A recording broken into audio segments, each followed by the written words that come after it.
Minute എന്തോ നമ്മൾ ഇനി അടുത്ത റൗണ്ടിലോട്ട് കിടക്കാണ് ഡ്യുവറ്റ് റൗണ്ട്. അതെ, ഇപ്പൊ കുറച്ച് ഒഴുങ്ങി വരുന്ന രണ്ട് സുന്ദരിമാരെ രണ്ട് സുന്ദരി കുട്ടികൾ ഒരേപോലെ ഒരേ ഭാവത്തിൽ സംസാരിക്കും, ഒരേ താളത്തിൽ നടക്കും. അതെ, അപ്പോ വളരെയധികം സിംഗുള്ള രണ്ടുപേരെയാണ് നമ്മൾ ഈ വേദിയിലേക്ക് ക്ഷണിക്കാൻ പോകുന്നത്. ലെറ്റ്സ് വെൽക്കം സെബക്കുട്ടി ആൻഡ് പാർവണക്കുട്ടി ഓൺ സ്റ്റേജ്.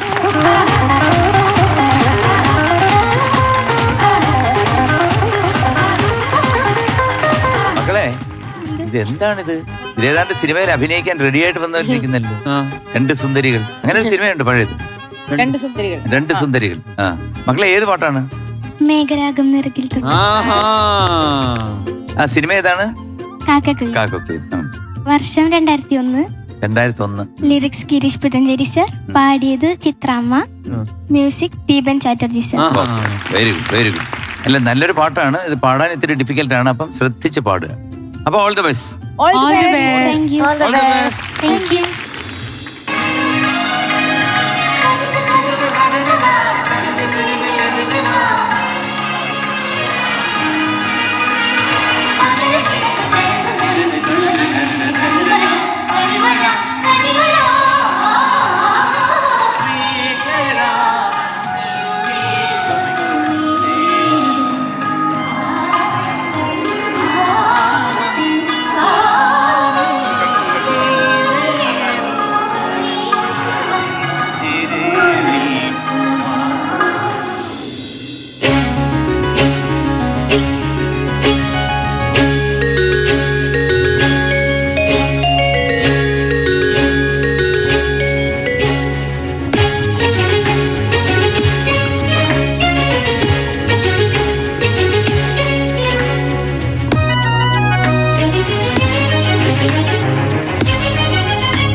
കണിമഴ കണിമഴ കണിമഴ നീകരാഗം നിറുകിൽ തൊട്ടുമേലേ നിൽപ്പു വാനം വാനം വാനം ദൂരെയെങ്ങോ മിഴിയും നട്ടുപ്പു പോൽ നിൽപ്പു യാമം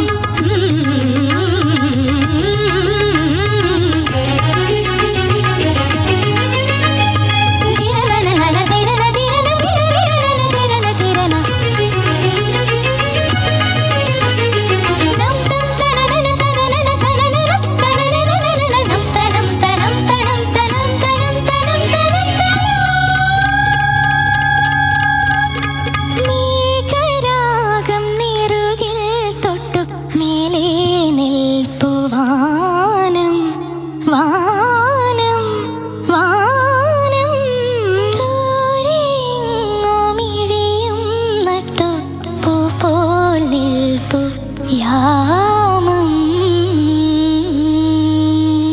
അരെ വാ, ശാബാഷ്, ശാബാഷ്. Thank you sir.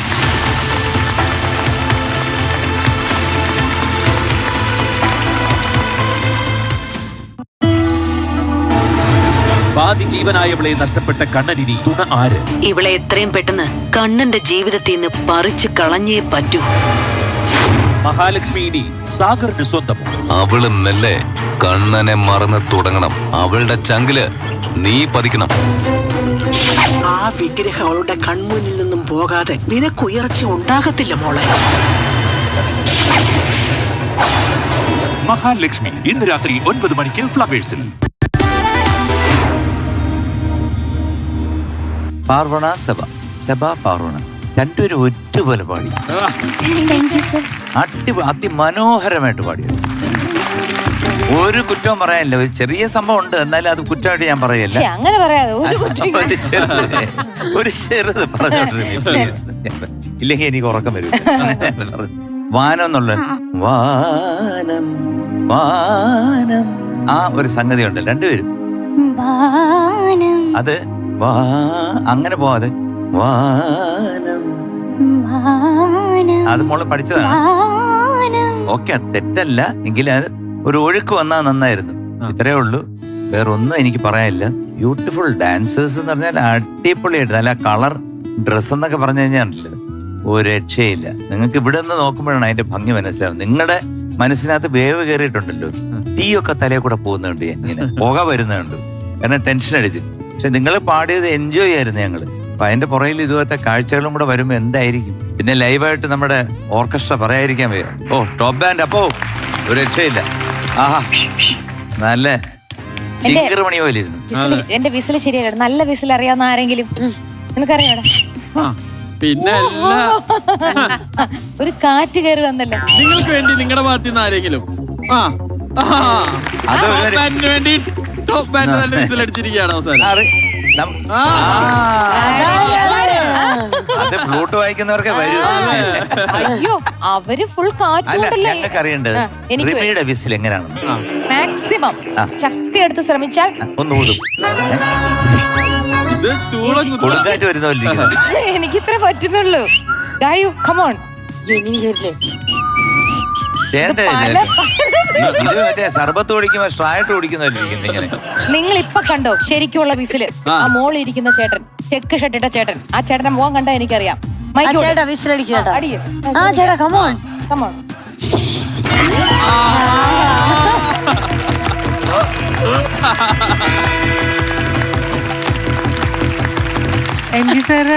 സ്കോർ ചെയ്തേക്കുന്ന സാറ് തന്നെ. അതെ,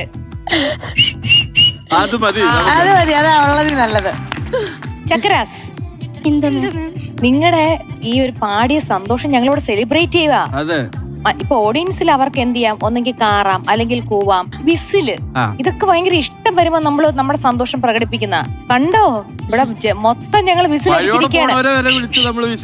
അടിപൊളി. ഇല്ല, സിമ്പിൾ പാട്ടാണോ അദ്ദേഹം ചെയ്തു വെച്ചേക്കുന്നത്. കാരണം ഇത് ഒരു ശകലം പോലും ഒരു സിംഗറിനെ ചുമ്മാതെ ഇരുത്തുന്നില്ല. ഒന്നെങ്കിൽ സ്വരങ്ങൾ, അല്ലെങ്കിൽ അതെ അതെ ശകലം ശ്വാസം വിടാൻ പോലും ദീപൻ ചാറ്റർജി അനുവദിച്ചിട്ടില്ല. ഗായകർക്ക് പക്ഷേ അനുവാദം ആ കൊടുത്തില്ല. സിംഗർ അവിടെ പതറിയോ? അതാണ് നമ്മുടെ ചിത്ര ചേച്ചി. ഏത് എന്താ പറയാ സംഭവം കൊടുത്താലും പുഷ്പം പോലെ. അതാണ് നമ്മുടെ ചിത്ര ചേച്ചി. അത് നിങ്ങൾ രണ്ടുപേരും കൂടെ നിങ്ങളെ കഴിയുന്നത്ര നിങ്ങൾക്ക് ദൈവം തന്ന ടാലന്റിലെ ഒരു പുതിയ പാട്ട് പഠിച്ച് എത്ര പ്രാക്ടീസ് ചെയ്ത് ഇത്ര ഭംഗിയായിട്ട് അവതരിപ്പിക്കാൻ കഴിഞ്ഞാൽ ദൈവത്തിന് നന്ദി പറയുക കേട്ടോ. All the best. Thank you ma'am. മക്കളെ എന്തോ മാം? കലക്കി കലക്കി കലക്കി സൂപ്പർ ആയിരുന്നു. ആ ഞങ്ങൾ കുറെ നാളായിട്ട് ഈ വീട് മിസ്സായിക്കൊണ്ടിരിക്കുകയാണ്. ഒരു വിഷ്വൽ ട്രീറ്റ്. ഒന്നാമത് കാണാൻ നല്ല സുന്ദരി കുട്ടികളായിട്ടുണ്ട്. അതുപോലെ തന്നെ നിങ്ങളുടെയൊക്കെ കോൺഫിഡൻസ് കാണുമ്പോൾ എനിക്ക് എന്താ ചെയ്യേണ്ടതെന്ന് അറിയില്ല. നിങ്ങളുടെയൊക്കെ പ്രായത്തിലൊക്കെ നമ്മളൊക്കെ ഇങ്ങനെ പേടിച്ച് which is not a good quality. അതാ പറയണത്. അപ്പം നിങ്ങൾക്കൊക്കെ ഈ ഒരു ലെവൽ കോൺഫിഡൻസും ഈ ഒരു പ്ലാറ്റ്ഫോം തന്നിട്ടുള്ള ടോപ്പ് സിംഗറിന് ആദ്യത്തെ അപ്ലോസ്. കാരണം ഇത്ര വലിയ പ്ലാറ്റ്ഫോംസിൽ ഇത്ര വലിയ മൈസ്ട്രോസിന്റെ മുമ്പിൽ പാടുമ്പോൾ നിങ്ങൾക്ക് കിട്ടാവുന്ന ഒരു കോൺഫിഡൻസ്, അതായത് എനിക്കിത് ചെയ്യാൻ പറ്റും എന്നുള്ളൊരു കൺവിക്ഷൻ ഉണ്ടല്ലോ, അതൊരു ചെറിയ കാര്യമൊന്നുമല്ല. അപ്പോ ഇത്ര കോംപ്ലെക്സ് ആയിട്ടുള്ള ഇത്ര ബ്യൂട്ടിഫുൾ ആയിട്ടുള്ള മെലഡി, അതിലെ സർഗംസ് ആണെങ്കിൽ നല്ല ഡിഫിക്കൽട്ട് ആയിട്ടുള്ള സ്വരങ്ങളാണ്, കുറെ സ്കിപ്പിംഗ് നോട്ട്സ് ഉണ്ട്. അതൊക്കെ എന്ത് പെർഫെക്ഷനോട് കൂടിയിട്ടാണ് നിങ്ങൾ പാടിയിരിക്കുന്നത്. അപ്പം hats off to all of you. And Deepan Chatterjee ബംഗാളിയാണല്ലോ അല്ലെ?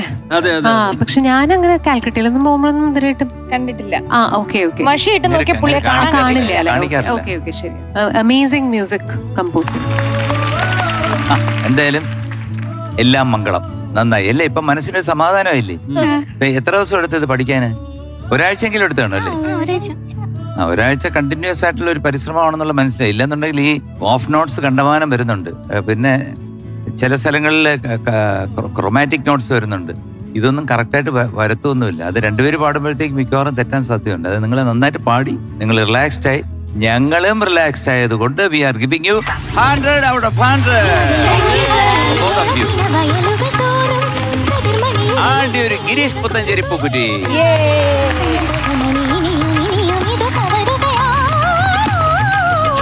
അപ്പൊ രണ്ടുപേരും ഹാപ്പി ആണല്ലോ? 100-ൽ 100 വാങ്ങി. ഇതാ നമുക്ക് ഒരു പൂക്കുറ്റി കിട്ടി. ഇനി മ്യൂസിക് ഡയറക്ടറിനെ പറ്റിയിട്ട് അദ്ദേഹം ചെയ്ത മുൻപത്തെ പാട്ടുകള് അങ്ങനെയൊക്കെ അത് നമ്മൾ പറഞ്ഞല്ലോ, നമ്മൾ ആരും കണ്ടിട്ടില്ല. ഇനി പിള്ളേരോട് ചോദിച്ചിട്ട് അല്ല ഇനിയിപ്പോ പറയാൻ പറ്റില്ല. അവർക്ക് അറിയെങ്കിലും. റിമൂന് അറിയോ? എനിക്കറിയാം. അറിയോ? ഇല്ല, നമ്മള് മധുശേന്റെ ചിത്രച്ചേയുടെ പാട്ടില്ല, എങ്ങും നിന്നൊരു പഞ്ചവർണ്ണ കിളിയ ദേബ് മിശ്ര അല്ലെ എന്നൊക്കെ പറഞ്ഞ പോലെ ഈ ദീപൻ ചാറ്റർജി നമുക്കറിയില്ല. മറിഞ്ഞിരുന്ന് ഒളിയമ്പുകൾ എന്ന് പറഞ്ഞ പോലെ ഹിറ്റ് പാട്ടുകൾ മുഖം കാണിക്കില്ല. മുഖം വെളിപ്പെടുത്താൻ താല്പര്യമില്ലാത്ത ആളല്ലേ? ഞാൻ എന്റെ ഹസ്ബൻഡ് കാൽക്കട്ടയെന്നാണ്. ഞാൻ എത്രയോ പ്രാവശ്യം കാൽക്കട്ട പോയിട്ടുള്ളതാണ്. ഞാൻ അവിടെ പോയിട്ടൊന്നും ഞാൻ കണ്ടിട്ടില്ല, അങ്ങനെ കേട്ടിട്ടില്ല. അല്ല, ഓഡിയൻസിൽ ആർക്കെങ്കിലും ഗസ് ഉണ്ടോ ഈ ദീപൻ ചാറ്റർജി ആരാണെന്ന്? മീനുട്ടിക്ക് അറിയില്ല? ഇല്ല. നമ്മുടെ മൂക്കിന്റെ തുമ്പത്തുണ്ട് പുള്ളി. അറിയോ റിമു? എനിക്ക് ശരിക്കും പറഞ്ഞാൽ റിമുവിന് ഭയങ്കര അടുത്താ. തോളോട് തോൾ ചേർന്ന് നിൽക്കുന്ന ആളാ.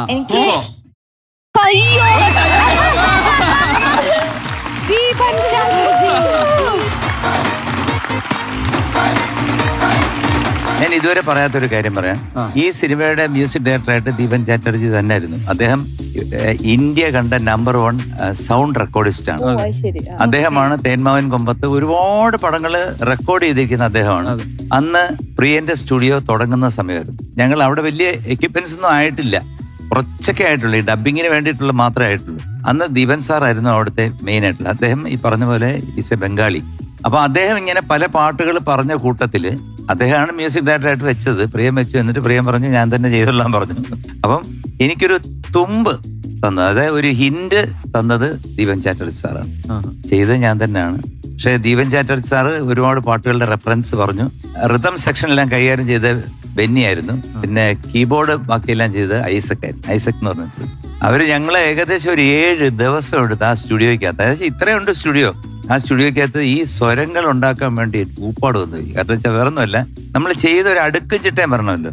അപ്പൊ ചെയ്ത് വന്ന് കുറെ റെക്കോർഡ് ചെയ്ത്, റെക്കോർഡിസ്റ്റ് ആയതുകൊണ്ട് അദ്ദേഹം റെക്കോർഡ് ചെയ്ത് വെക്കും. റെക്കോർഡ് ചെയ്ത് വെച്ചിട്ട് അദ്ദേഹത്തിന് നല്ല മ്യൂസിക്കൽ സെൻസ് ഉള്ളതുകൊണ്ട് എഡിറ്റ് ചെയ്ത് വീണ്ടും പിറ്റേ ദിവസം വന്നിട്ട് നമ്മൾ കേട്ടിട്ട് അത് ശരിയായില്ലെങ്കിൽ വേറെ കുറെ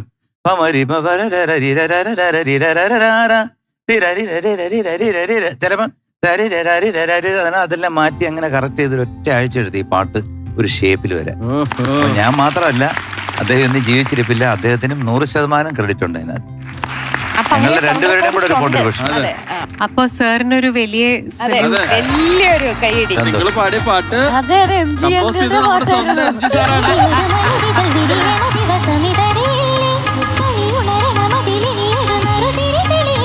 അപ്പോ ഇപ്പൊ ഇരട്ടി മധുരായല്ലോ, ഹാപ്പി ആയല്ലോ. ഓക്കെ, അപ്പോൾ all the best. All the best, Tata.